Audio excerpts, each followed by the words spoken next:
लाओ त्से अगला सूत्र कहते हैं, संसार का कोमलतम तत्व कठिनतम के भीतर से गुजर जाता है और जो रूपरहित है वह उसमें प्रवेश कर जाता है जो दरारहीन है। इसके जरिए मैं जानता हूं कि अक्रियता का क्या लाभ है। शब्दों के बिना उपदेश करना और अक्रियता का जो लाभ है वे ब्रह्मांड में अतुलनीय हैं। चलिए अब इस सूत्र को गहराई से समझते हैं। लाओ त्से कहते हैं, संसार का जो सबसे कोमल तत्व है वह सबसे कठोर को चीर कर निकल जाता है और जो रूपरहित है वह उसमें भी समा सकता है जिसमें कोई दरार नहीं। इससे मैं समझ पाता हूं कि अक्रियता का, निष्क्रियता का लाभ क्या है। बिना शब्दों के दिया गया उपदेश और अक्रियता से जो फल मिलता है वह पूरे ब्रह्मांड में अतुलनीय है। शब्दों से जो उपदेश दिया जा सकता है वह बहुत कीमती नहीं होता। उसका असली मूल्य बस इतना है कि वह तुम्हें शब्दहीन की तरफ इशारा करे। शब्दों का काम है कि वे तुम्हें मौन की ओर ले जाएं। अगर वे ऐसा ना करें, अगर वे खुद ही केंद्र बन जाएं, तो वे शत्रु बन जाते हैं। शब्द अगर तुम्हें सम्मोहित कर ले और निशब्दता का द्वार ना खोले तो वे तुम्हें खाली कर देंगे। बहुत कम लोग हैं जो शब्द को मित्र बना पाते हैं। अधिकतर के लिए शब्द जाल बन जाते हैं, जैसे कोई ग्रंथ सिर पर लाद लिया हो लेकिन भीतर कोई मौन, कोई अनुभव ना उतरा हो। शब्दों से अगर कुछ आता है तो केवल दिशा जो मौन की ओर ले जाती है, लेकिन मौन को समझना आसान नहीं है। इसलिए बुद्ध, लाओ त्से सबको बोलना पड़ा क्योंकि तुम मौन नहीं समझते, लेकिन वो बोलकर भी दुखी हैं क्योंकि वे जानते हैं कि शब्द से कुछ हल नहीं होगा। डर ये भी है कि शब्द कहीं भ्रम ना फैला दें। शब्द व्यसन बन सकता है, एक नशा, एक मनोरंजन, और तब शब्द ज्ञान का भ्रम पैदा करता है, जानने का धोखा देता है। शब्द सिर को भर सकते हैं लेकिन आत्मा को नहीं, और जब सिर भरता है तब भ्रम होता है कि शायद मैं जान गया हूं, लेकिन हृदय खाली ही रह जाता है। तभी तो जो जानने वाले हैं वे बोलने से डरते हैं। वे जानते हैं कि जो भी कहना है वह मौन से ही कहा जा सकता है, लेकिन मौन को समझने के लिए तुम्हें तैयार होना पड़ेगा। अगर भीतर मौन हो तो गुरु मौन से भी कह सकता है, और जो मौन से कहा जाता है वह आत्मा की गहराई तक उतरता है। शब्द तो बस कानों से टकराते हैं, मस्तिष्क में हलचल लाते हैं, लेकिन जीवन की वीणा तब भी अछूती रहती है। जीवन की वीणा को छू सकता है तो वह है बस मौन। लाओ त्से इसलिए मौन पर जोर देते हैं क्योंकि वही सूक्ष्म है, वही शक्ति है। शब्द तो स्थूल है, सीमित है, लेकिन आत्मा तो इतनी सूक्ष्म, इतनी निर्गुण, इतनी गहराई में है कि वहां कोई दरार नहीं, कोई द्वार नहीं, कोई पकड़ नहीं। जो कहने योग्य है वह मौन से कहा जा सकता है, जो समझने योग्य है वह मौन से समझा जा सकता है। शब्दों से बस दिशा मिलती है, मंजिल नहीं। इसलिए जो मौन को सीख लेता है वही वास्तव में सुन पाता है, वही जान पाता है कि सत्य क्या है। वेस्ट में एक बहुत बड़ा विचारक हुआ, लीबनिट्ज। उसने एक बड़ा दिलचस्प ख्याल रखा था। वह कहता है कि हर इंसान एक बंद मोनोड है। मोनोड यानी ऐसा कुछ जिसमें कोई खिड़की नहीं, कोई दरवाजा नहीं, एकदम बंद। कोई उसमें दाखिल नहीं हो सकता। कोई बाहर से कितना भी घूम ले भीतर नहीं आ सकता, और आप भी दूसरे के आसपास घूम सकते हैं लेकिन उसके भीतर प्रवेश नहीं कर सकते। लीबनिट्ज की इस बात में सच्चाई है। हम सब अपने अपने भीतर एक ऐसे बंद द्वार हैं जहां पहुंचने का कोई सामान्य उपाय नहीं। लेकिन लाओ त्से इससे एक कदम और आगे जाते हैं। वह कहते हैं, हाँ, दरारें नहीं हैं, खिड़कियां नहीं हैं, लेकिन फिर भी प्रवेश हो सकता है। पर वह प्रवेश शब्दों से नहीं होता, किसी क्रिया से नहीं होता। वहां स्थूल माध्यम बेकार है। अगर मैं आपको पुकारूं शब्दों से तो वे शब्द आपके बाहर ही गिर जाएंगे, लेकिन अगर मैं मौन में पुकारूं शून्य से, भीतर के प्राण से, तो वह पुकार आपके भीतर उतर सकती है। दुनिया में भी यही होता है। जो बहुत भारी होता है वह अंदर नहीं जा सकता, लेकिन जो सूक्ष्म होता है वह भीतर तक पहुंच जाता है। मनुष्य के अंतर जगत में भी यही सच है। हम कुछ करें, बहुत प्रयत्न करें, तो भी भीतर तक पहुंच नहीं पाते। लेकिन कोई मौन हो, शांत हो, खाली हो, तो ही उसकी उपस्थिति भीतर उतर सकती है। महात्मा बुद्ध जैसे व्यक्ति दूसरों के भीतर उतर गए, लेकिन उन्होंने कुछ किया नहीं। वे सिर्फ मौन में बैठे थे, और अगर सामने वाला श्रद्धा से भरा हो, भीतर से शांत हो, तो वह बुद्ध को अपने भीतर उतरता महसूस कर सकता है। उस उतरने में बुद्ध कुछ करते नहीं, कोई क्रिया नहीं होती, बस वे मौन होते हैं। और जब आप भी मौन हो जाते हैं तब दोनों मौन मिलते हैं। ये मिलन किसी बाहरी साधन से नहीं होता, ये भीतर की अक्रियता का मिलन है। कोई हलचल नहीं, कोई कोशिश नहीं। जितनी कम क्रिया होगी प्रवेश उतना गहरा होगा। और अगर बिल्कुल भी क्रिया नहीं होगी तो आत्मा के आखिरी छोर तक पहुंचा जा सकता है। गुरु शिष्य में प्रवेश करता है, ऐसा कह देना भाषा की मजबूरी है। असल में गुरु कुछ करता नहीं। जब शिष्य तैयार होता है, मौन होता है, समर्पित होता है, तो गुरु प्रवाहित होता है, जैसे कोई हवा बह रही हो। कोई कोशिश नहीं, कोई योजना नहीं, बस एक सहज बहाव। और उस बहाव में अगर कोई रुकावट ना हो तो वह बहुत भीतर तक जा सकता है। जितना कम प्रयास उतनी गहराई। ये भीतर का संवाद, ये मौन की यात्रा, यही असली मिलन है। वहां शब्द की कोई जगह नहीं, वहां सिर्फ मौन बोलता है और मौन ही सुनता है। लाउत से कहते हैं, संसार का कोमलतम तत्व कठिनतम के भीतर से गुजर जाता है। अब प्रश्न यह है कि हमारे जीवन में सबसे कोमल क्या है? हमारे अनुभव में क्या ऐसा है जो बेहद कोमल हो, बिना किसी कठोरता के, जो बह सके, जो नरमी से भीतर उतर सके? जिस तत्व में ऐसी कोमलता हो उसी को बढ़ाया जाना है, और जो भी कठोर है उसे धीरे धीरे छोड़ देना है। क्रोध बुरा नहीं, बस कठोर है।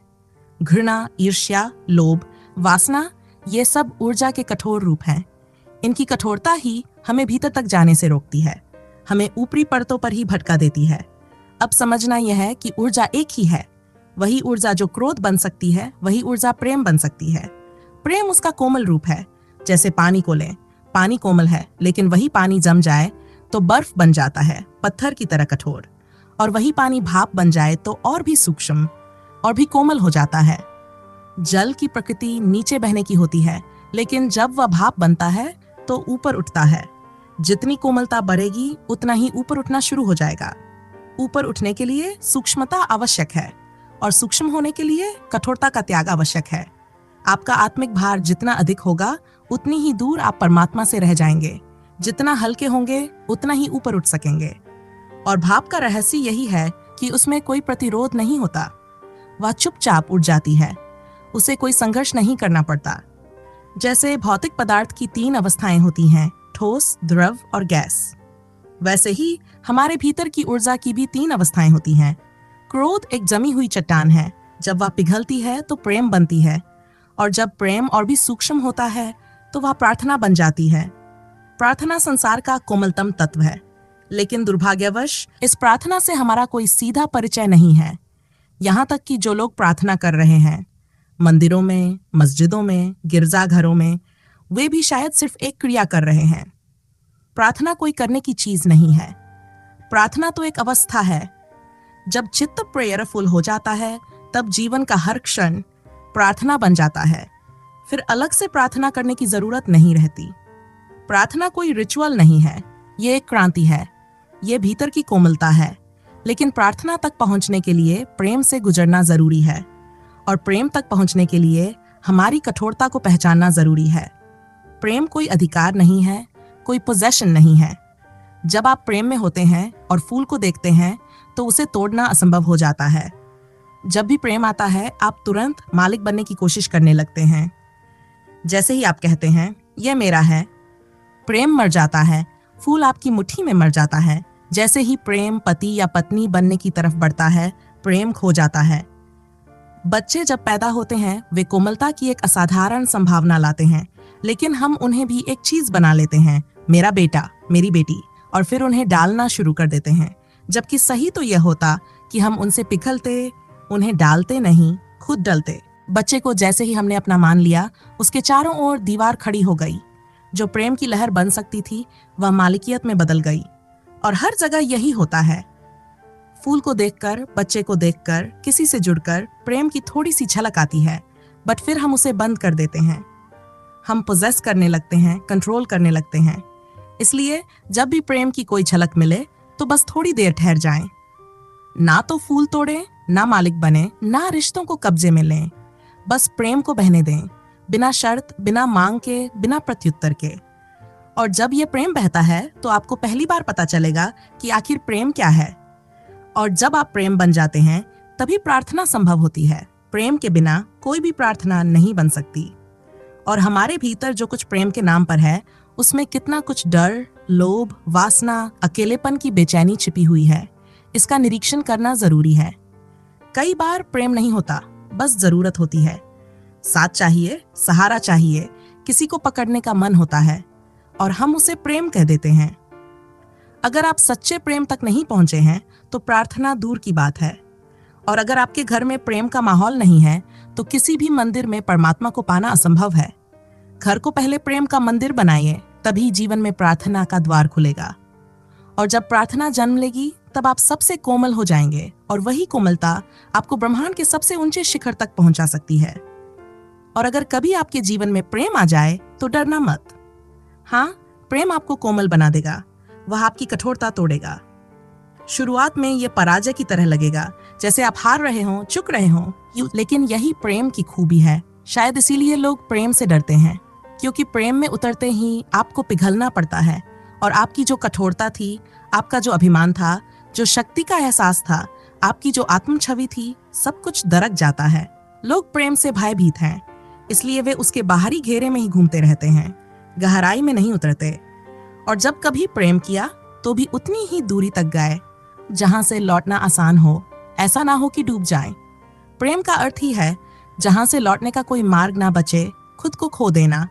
सैकड़ों लोग मिलते हैं जिनके जीवन की सबसे बड़ी पीड़ा यही है कि वे कभी किसी को सचमुच प्रेम नहीं कर पाए, और इसके लिए कोई और जिम्मेदार नहीं होता, वे स्वयं होते हैं। प्रेम के रास्ते में सबसे बड़ी रुकावट अहंकार है। प्रेम में झुकना होता है, और झुकना लोगों को गवारा नहीं। हम चाहते हैं कि कोई और झुके, हम नहीं। और अगर कभी हम किसी को झुका भी लेते हैं तो वहां प्रेम नहीं, शत्रुता पैदा होती है, क्योंकि वह भी आपको झुकाना चाहता था। कोई भी झुकने को राजी नहीं होता। ये जो अकड़ है, यही हमारे जीवन की सबसे बड़ी बीमारी है। यह प्रेम के हर रास्ते को बंद कर देती है। लाओ त्से आगे कहते हैं, जो रूपरहित है वही उस चीज में समा जाता है जो पूरी तरह दरारहीन है। और इसी से मैं जानता हूं कि अक्रियता यानी कुछ ना करने का कितना गहरा लाभ है। लाओ त्से की ये बात आधुनिक दुनिया को समझ नहीं आती, क्योंकि हम सब करने में इतने व्यस्त हैं कि होने का महत्व ही भूल गए हैं। हम हमेशा कहते हैं, खाली मत बैठो, कुछ करो। हमें सिखाया गया है कि जो खाली बैठता है उसका मन शैतान का घर बन जाता है।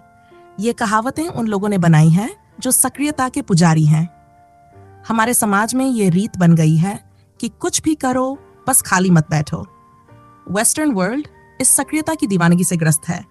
वहां तो यही आदर्श है कि एक समय में जितना अधिक काम कर सकते हो करो। मैंने एक चित्र देखा था, एक स्त्री रेडियो सुन रही है, हाथों से बुनाई कर रही है और पैरों से बच्चे का झूला झुला रही है।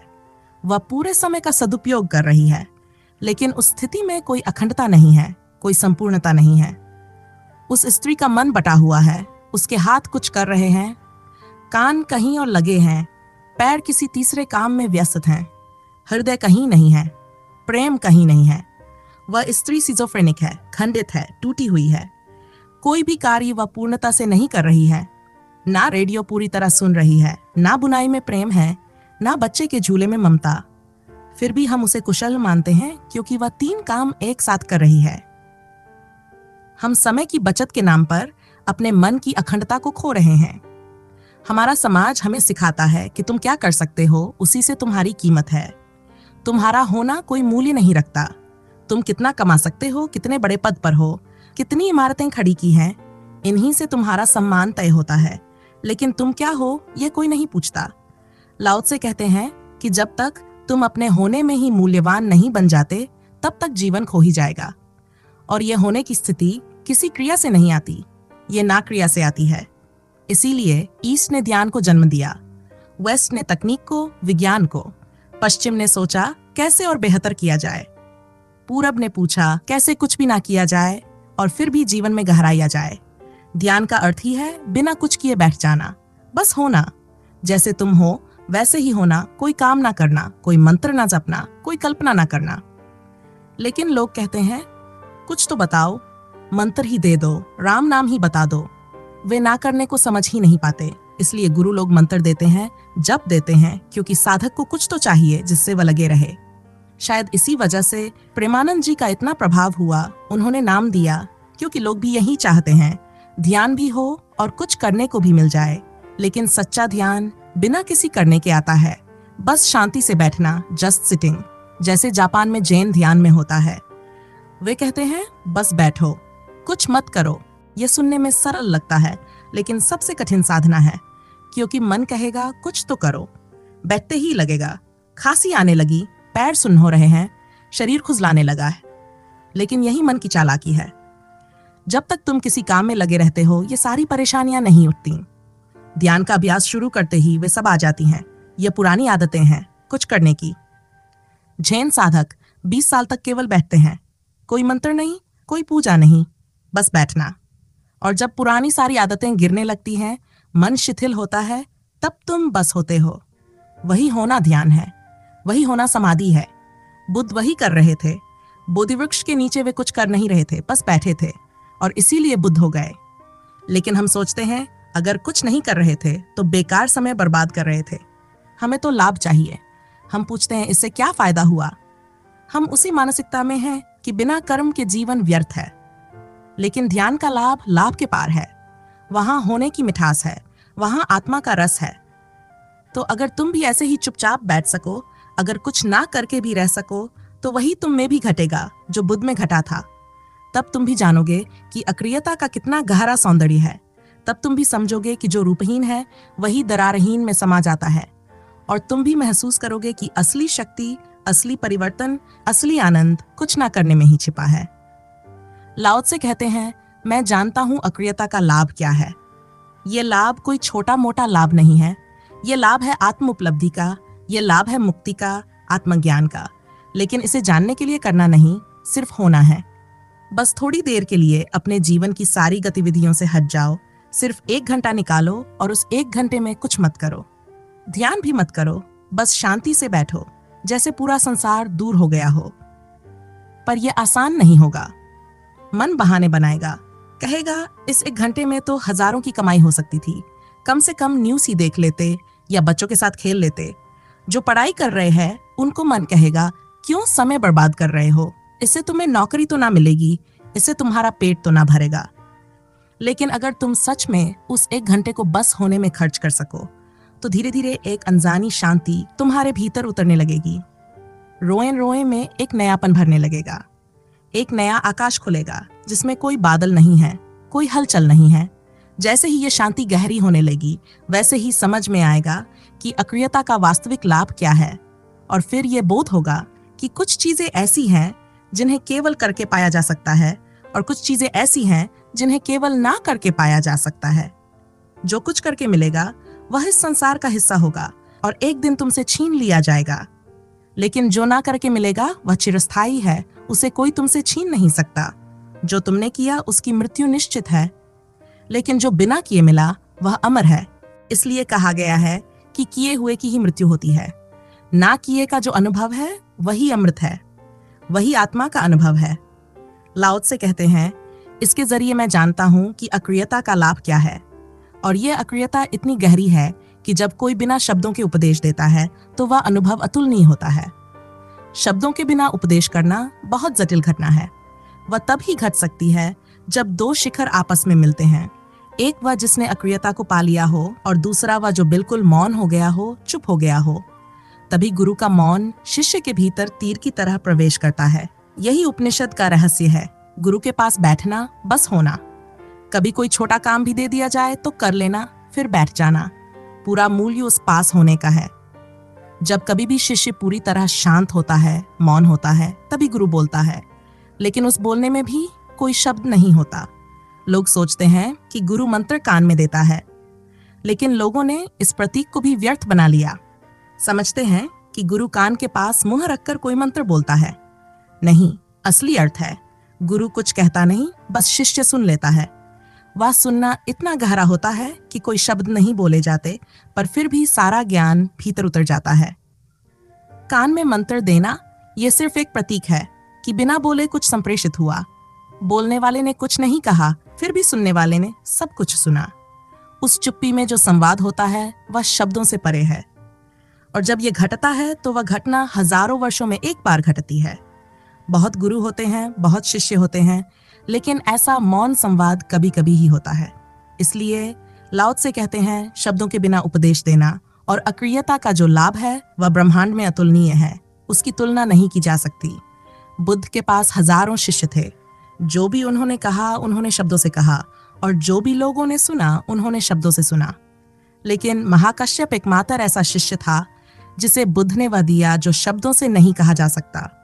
एक दिन सुबह सुबह बुद्ध एक कमल का फूल लेकर आए। मौन थे, बस बैठे हुए थे और फूल को देखे जा रहे थे। सारे शिष्य प्रतीक्षा कर रहे थे कि बुद्ध बोलेंगे, लेकिन बुद्ध चुप रहे। लोगों की बेचैनी बढ़ती गई क्योंकि वे सुनने आए थे। ऐसे मौन में उन्हें तो कोई मूल्य नहीं दिखा। आखिर एक शिष्य ने पूछ ही लिया, आज क्या बात है, आप कुछ कह क्यों नहीं रहे? बुद्ध ने तब आंखें उठाई और कहा, मैं कब से बोल रहा हूं। तब शिष्य और भी उलझ गए। इतने देर से आप चुप हैं और अब आप कह रहे हैं आप बोल रहे थे। तब महाकश्यप, जो चुपचाप दूर बैठा था, वह अचानक खिलखिलाकर हंस पड़ा और पहली बार संघ को उसका पता चला। बुद्ध ने उसे पास बुलाया और कहा, महाकश्यप, यह फूल तू ले ले। जो शब्दों से दिया जा सकता था वो सबको दिया, जो केवल मौन से दिया जा सकता है वह तुझे देता हूं। यही मौन का संवाद है। और उसी दिन से एक परंपरा चल पड़ी, एक ऐसी धरोहर जिसे शब्दों से नहीं दिया जा सकता, जिसे चुप्पी में स्थानांतरित किया जाता है। महाकश्यप से लेकर छठी पीढ़ी तक यह मौन हस्तांतरण होता रहा। छठे व्यक्ति थे बोधिधर्म। उन्होंने भारत भर में खोज की कि कोई ऐसा पात्र मिले जो मौन में लेने को तैयार हो। जब भारत में कोई नहीं मिला तो वे चीन गए। 9 साल इंतजार किया, तब जाकर एक व्यक्ति मिला जो पूरी तरह से मौन हो सका। उसी को उन्होंने वह दे दिया जो बुद्ध ने महाकश्यप को दिया था। यही प्रक्रिया आज भी जारी है।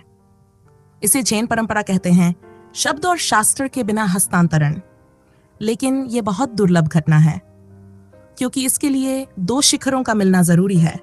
एक जो भर चुका हो, देने को तैयार हो, और दूसरा जो पूर्ण रूप से खाली हो, मौन हो, चुप हो, लेने को तैयार हो। और लेने की भी कोई त्वरा नहीं हो, कोई लालसा नहीं हो, बस शुद्ध खालीपन हो। लाओ त्से कहते हैं, शब्दों के बिना उपदेश और अक्रियता का लाभ, ये दोनों ब्रह्मांड में अतुलनीय है। अमेरिका में एक महान विचारक था, अल्डोस हक्सले। वह सालों से यही प्रयोग करता रहा। उसकी पत्नी लारा हक्सले लिखती है कि जब वह अपनी कुर्सी में बैठकर अक्रिय हो जाता था तो घर का पूरा माहौल बदल जाता था। जैसे कोई अनदेखी सुगंध भर गई हो, एक अनकही शांति उतर आई हो। कभी कभी ऐसा होता कि हक्सले अकेला होता और उसकी पत्नी बाहर जाती तो वह फोन करती। हक्सले उठता, फोन लेता, बात सुनता, नोट लिखता और फिर जाकर अपनी मौन अवस्था में बैठ जाता। जब पत्नी घर लौटकर पूछती, मैंने फोन किया था, याद है? तो वह चौंक जाता और तब टेबल पर रखा नोट दिखता जो उसी के हाथ का लिखा होता था। लारा समझ गई कि जब वह शून्य होता है तब वह जो भी करता है वह केवल अस्तित्व के द्वारा होता है, उसकी स्मृति नहीं बनती। ये बहुत गहरा संकेत है। जब आप पूरी तरह मौन होते हैं, अहंकार से रहित होते हैं, तब आप जो करते हैं वह कर्म नहीं बनता, उसकी स्मृति नहीं बनती। कर्म की स्मृति तभी बनती है जब उसमें मैं होता है। जब मैं गायब हो जाता है तो कर्म भी पानी पर लकीर बनता है, खींचते ही मिट जाता है। आप सोचिए, आपके जीवन में सबसे ज्यादा कौन सी बातें याद रहती हैं? वही बातें जहां जहां आपके अहंकार को चोट लगी हो। बचपन में कोई शिक्षक डांट दे तो वह आज तक याद रहता है। कोई राह चलते हंस दे तो वो भी याद रह जाता है, क्योंकि अहंकार गहरी स्मृति रचता है। लेकिन जो व्यक्ति अक्रियता में प्रवेश कर लेता है, उसके जीवन में कोई स्मृति नहीं बनती, क्योंकि वहां अहंकार नहीं बचता। गीता में श्री कृष्ण जिस अकर्म की बात करते हैं, वही है यह अवस्था, करते हुए भी कुछ ना करना, और ना करते हुए भी यदि कुछ घटता है तो उसकी कोई स्मृति नहीं बनती। यह अक्रियता की पराकाष्ठा है। हक्सले की तरह आप भी ये कर सकते हैं। ये कोई मुश्किल बात नहीं है। 24 घंटे में 1 घंटा निकाले, कुछ ना करें। कोई मंत्र नहीं, कोई स्मरण नहीं, कोई कल्पना नहीं, कोई नाम नहीं, बस मौन बैठें। मन अगर खटरपटर करे तो उसे होते हुए देखें। कोई प्रतिक्रिया ना दें, वह थकेगा, शांत होगा। और एक दिन जब पहली झलक मिल जाएगी इस अक्रियता की, तब जानोगे कि जीवन की सबसे बड़ी शक्ति मौन में छुपी है। उस दिन मोह नहीं खींच पाएगा, लोभ असर नहीं करेगा, वासना बांध नहीं सकेगी। जिसने अक्रिया को साध लिया वह ऐसी शक्ति को प्राप्त कर लेता है जिस पर कोई भी प्रभाव अंकित नहीं होता। यही है लाओ त्से की अंतिम शिक्षा। शब्दों से परे, कृत्यों से परे, मौन की पराकाष्ठा में जीवन का वास्तविक बोध। तो आज इस वीडियो में इतना ही। आशा है आप इस सूत्र को जीवन में उपयोग करेंगे, केवल इसे बौद्धिक कृत्य नहीं बनाएंगे। फिर मिलेंगे अगली वीडियो में। धन्यवाद।